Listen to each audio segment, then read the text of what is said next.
পৃথিবীর সর্বশ্রেষ্ঠ জায়গা, সর্ব উৎকৃষ্ট মানের ঘর হচ্ছে বাইতুল্লাহ। যেই বাইতুল্লাহ নির্মাণ করেছিলেন ইব্রাহিম এবং ইসমাইল আলাইহিস সালাতু ওয়াস সালাম, দুই বাপ বেটা সেই ঘর নির্মাণ করেছিলেন। বাপ বেটার ঘর নির্মাণের পরে এই ঘর জীর্ণ শীর্ণ অবস্থায় পড়ে আছে। মক্কার মুশরিকরা তখন ওই সময়টায় মুহাম্মদ সাল্লাল্লাহু আলাইহি ওয়াসাল্লামের জন্ম হয়নি, মুহাম্মদ সাল্লাল্লাহু আলাইহি ওয়াসাল্লামের জন্ম হয়নি। ওই সময়টায় মক্কার মুশরিকরা মিলে বসে বললেন যে বাইতুল্লাহ পৃথিবীর সবচেয়ে উন্নত মানের ঘর। আপনি আপনার মসজিদে যদি 1 লক্ষ রাকাত সালাত আদায় করেন, 1 লক্ষ রাকাত সালাত আদায় করলে যে পরিমাণ নেকি পাবেন, বাইতুল্লাহ যদি 1 রাকাত সালাত আদায় করেন, দুনিয়ার অন্য কোন মসজিদের 1 লক্ষ রাকাত, বাইতুল্লাহর 1 রাকাত সমপরিমাণ নেকি রব্বে কারীম আপনার আমার আমলনামায় দিয়ে দিবেন। সুবহানাল্লাহ। সেই বাইতুল্লাহর ঘর নির্মাণ করতে হবে।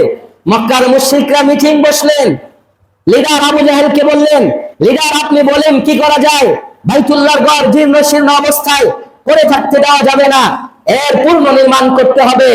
এবার আবু জাহেল বললেন, তোমাদের কাছে যা হালাল টাকা আছে হালাল টাকা একত্রিত করো।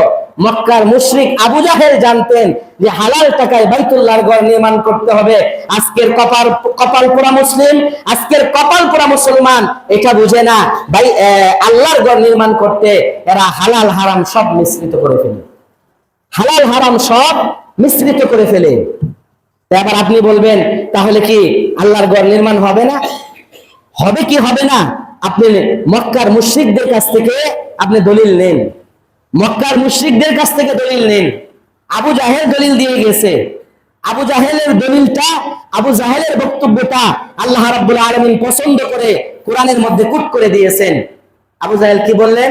খবরদার, বাইতুল্লাহর ঘর আমরা নির্মাণ করব, কিন্তু হারাম টাকা দেওয়া যাবে না, হারাম টাকা বাইতুল্লাহর ঘর নির্মাণে লাগানো যাবে না। এটা হচ্ছে আবু জাহেলের শর্ত, আবু জাহেলের বক্তব্য। এবার সমস্ত হালাল টাকা একত্রিত করা হলো। একত্রিত করার পরে দেখা গেল যে যে পরিমাণে হালাল টাকা আছে ওই টাকা দিয়ে, হালাল টাকা দিয়ে বাইতুল্লাহর ঘর পুরা নির্মাণ করা সম্ভব না, বাইতুল্লাহর ঘর পুরা নির্মাণ করা সম্ভব না। আবু জাহেল বলতেই পারতেন যেহেতু 100 টাকার মধ্যে 95 টাকা হালাল আর 5 টাকা হারাম দিলে কি বা সমস্যা, তা বলতেই পারতেন আবু জাহেল। কিন্তু বললেন খবরদার, 1 টাকা আমরা হারাম লাগাবো না। তাহলে লিডার এখন তো পুরা ঘর নির্মাণ হবে না। বললেন ঠিক আছে, যতটুকু হয় ততটুকুই আমরা করব, বাকিটা খালি ফেলে রেখে দাও, খালি ফেলে রেখে দাও। যারা উমরা করেছেন, হজ করেছেন, সৌদি আরবে ছিলেন, বাইতুল্লাহর ঘর যারা জিয়ারত করার সুযোগ হয়েছে, যাদেরকে আল্লাহ সেই তৌফিক দিয়েছেন, তারা বলবেন যে কোরআনের এই আয়াত এবং আপনাদের চোখে দেখে আসা দৃশ্য এক আছে কিনা, মিল আছে কিনা। যদি মিল না থাকে তাহলে ওইখান থেকে বসে বলবেন যে ওস্তাদ আপনার বক্তব্য সঠিক হচ্ছে না। আর যদি সঠিক হয় তাহলে বলবেন হ্যাঁ বক্তব্য সঠিক। সেটা কি? আবু জাহেল বললেন 1 টাকা আমরা হারাম লাগাবো না। এবার বাইতুল্লাহর ঘর নির্মাণ করতে হবে। উত্তর সাইডের যে ওয়ালটা আছে এটা খোলা রেখে দিলেন, খোলা রেখে দিলেন। খোলা রেখে দিয়ে তারা নামকরণ করলেন হাতিমুল কাবা বা হিজর ইসমাইল। এই রাস্তা দিয়ে, এই পথ ধরে ইব্রাহিম আলাইহিস সালাম তার সন্তান ইসমাইলকে নিয়ে এই রাস্তা দিয়ে প্রবেশ করেছিল। এই জন্য যেহেতু হালাল টাকা নেই, এই রাস্তাটা, এই জায়গাটা, এই অংশটা আমরা খোলা রেখে দিলাম, খুলে রেখে দিলাম। আচ্ছা বলেন, যারা উমরা করেছেন, হজ করেছেন, এটা কি সত্য না সত্য না? সত্য, সঠিক।